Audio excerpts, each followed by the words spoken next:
Okay, so here now let's understand the most important concept in fast API, synchronous versus async. Okay, so here I'm going to click here. Okay, synchronous sync means blocking. Okay, so this is a synchronous function, this one. Okay, when the function run, the server wait for 5 minutes. You can see here time dot sleep. So when this function run, the server will wait for 5 minutes before responding. Okay, so during this time the server cannot handle other request. Okay, so during this time server cannot handle this other request. So if one user is waiting, all other user are blocked. If one user is waiting, all other user is getting blocked. And you can see here this is asynchronous function. Okay, it means non-blocking function. Okay, so this is a asynchronous function. This is a asynchronous function. Here the server does not wait. Okay, while this task is sleeping, the server can handle other requests also. So that's why asynchronous API are much faster and more scalable. Okay, so synchronous block the server, but async frees these servers. So async function allow fast API to handle the multiple requests at the same time without blocking the server. Okay, so it's like a restaurant. In synchronous, the waiter wait at the one table until food is ready. Okay, in asynchronous, the waiter takes multiple order while food is cooking.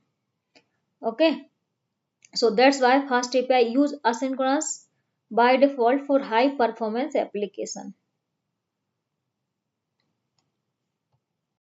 So after understanding async function and sync function, I'm going to create one asynchronous API.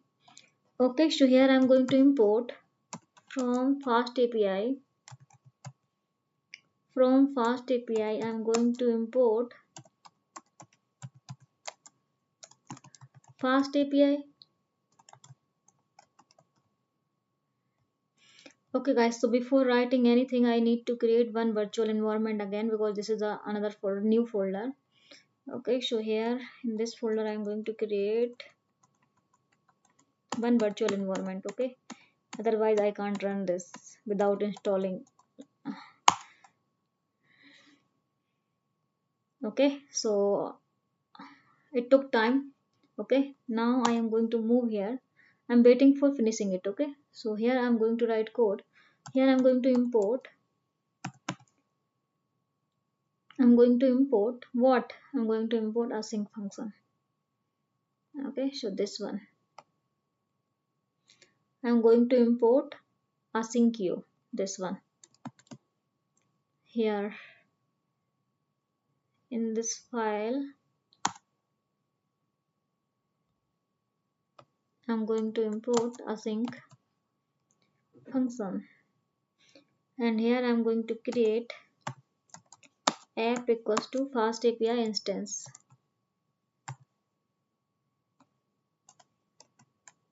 Okay, and here I'm going to define one function, that is app dot this one.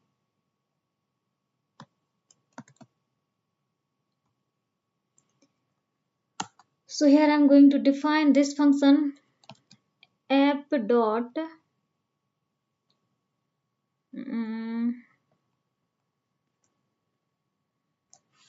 async def async 1 minute. I'm going to write this function name here, async underscore example.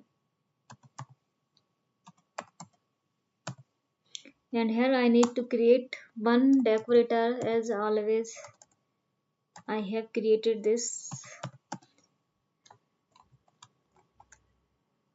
So here I need to pass this function async. Now here. Okay.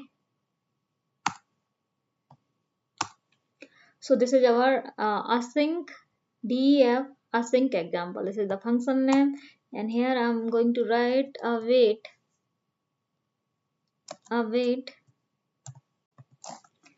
So here await async dot sleep, and I write here 2 minutes, okay, and return message async response. Okay, if you don't activate your virtual environment, so you can activate like this. Okay, this one.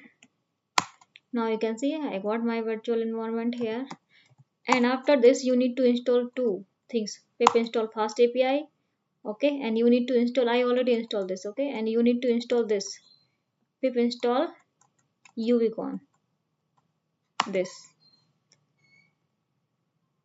Okay, now we can clear it.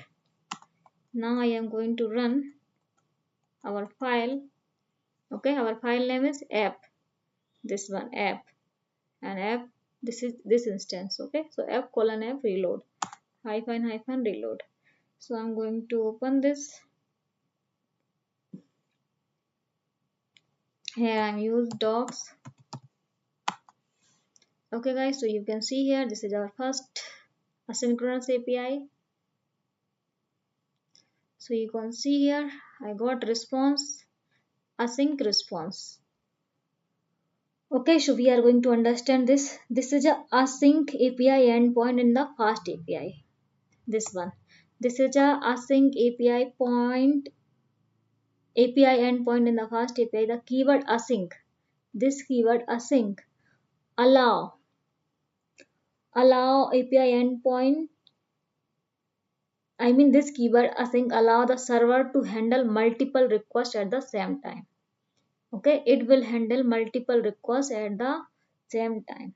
So you can see here await asyncio dot sleep 2. So simulate a slow operation like a database call or a external API request. So here wait asyncio dot sleep simulate a slow operation like a database call or an external API request. Because it is a async, the server does not block, it can serve other user while waiting. Okay, so it can also serve other user while waiting. Okay, and this one, and here with the help of this we return async response. Okay, so after here you can see here async endpoint. Okay, and we got response, this one is our response async. Okay, async response. So this is a visible, I mean this endpoint is a visible here in Swagger UI. When I execute it, the response come after 2 seconds. Okay, so here you can see here I'm going to execute it. Okay, the response come after 2 seconds because I wrote here await, here await asyncio sleep dot sleep in bracket 2. So it will give you response in 2 minutes. So when I execute it, the response come after 2 minutes, but the server remain responsive. Okay,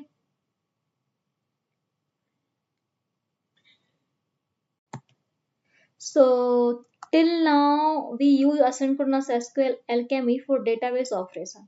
Synchronous database calls block the request until the database respond. Okay, so if the database takes time, the server wait. During this time, other requests cannot be handled efficiently. This is a fine for small application but not for the high traffic system. Okay, so in this, I mean in production, we use asynchronous database drivers. So database operation do not block the event loop. Fast API works best with asynchronous database access. Okay, so here you can see these two lines.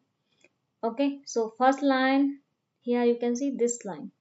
Okay, async with means open and asynchronous database session. It means we open asynchronous database session. And await session execute query. This means what? Send the query to the database without blocking the server. Send the query to the database without blocking the server. Okay, this means await this line. this line tell you send the query to the database without blocking the server.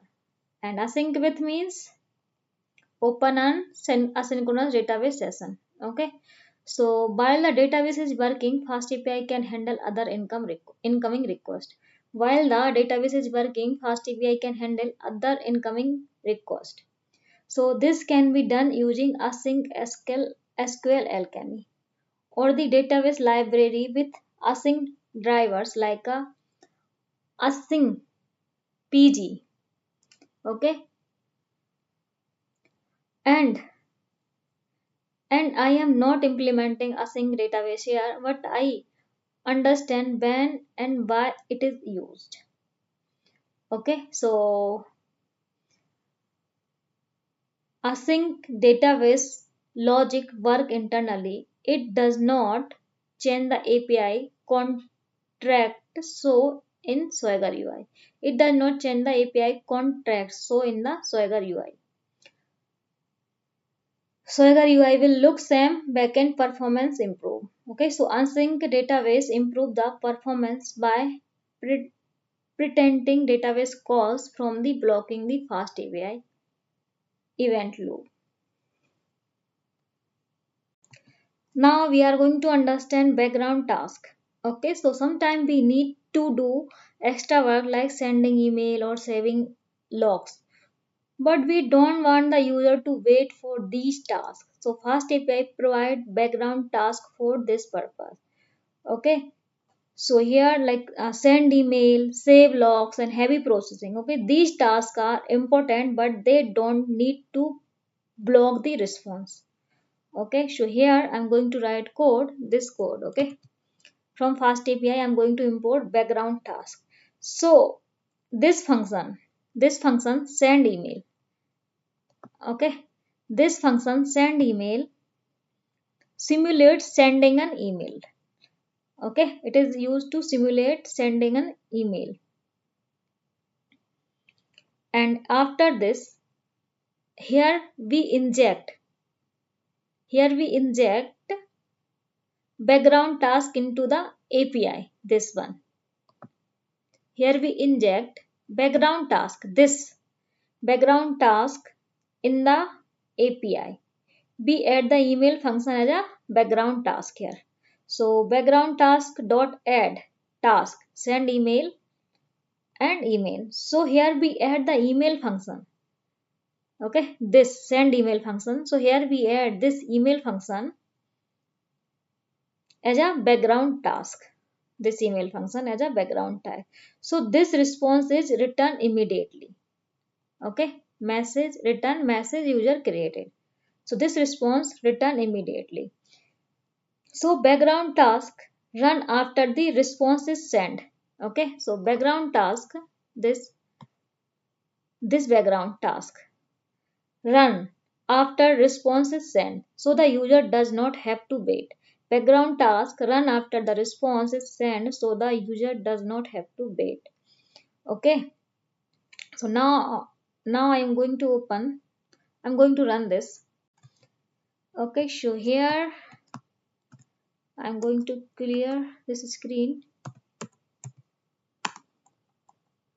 Okay, and this is the file name. I'm going to copy this name. Okay, and replace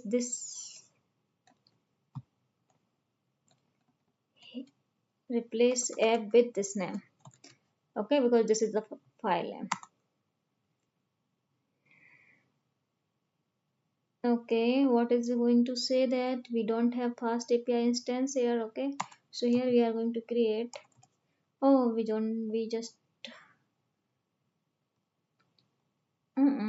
don't have any fast API instance here. Inside the main I have this okay, so I'm going to paste it here. Okay. Oh, I also need to import fast API. So here I need to copy this and I'm going to import fast API. Okay, now it is working. We can run again.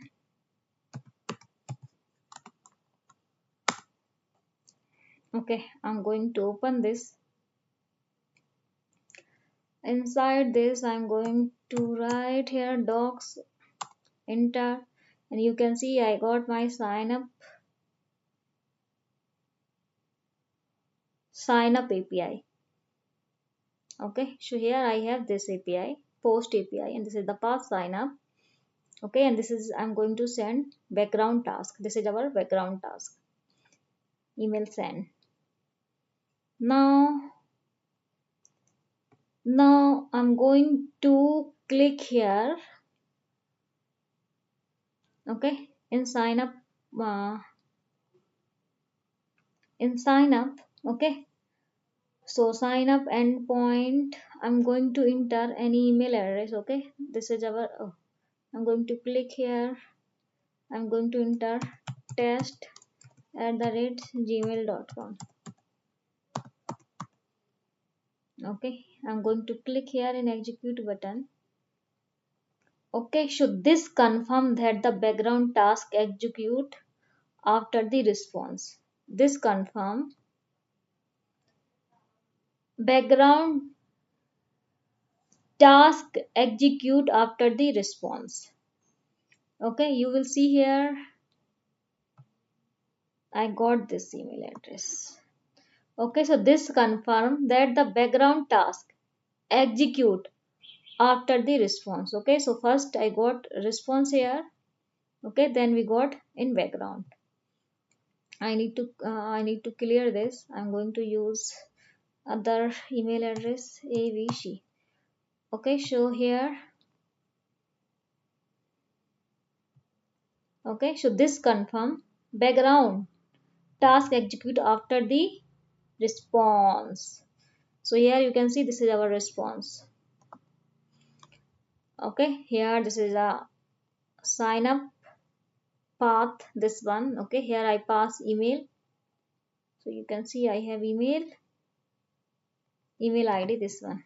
And here in message response body I got this user created. Okay, user created. So background task improve user experience by running slow operation in the background. I hope you got it.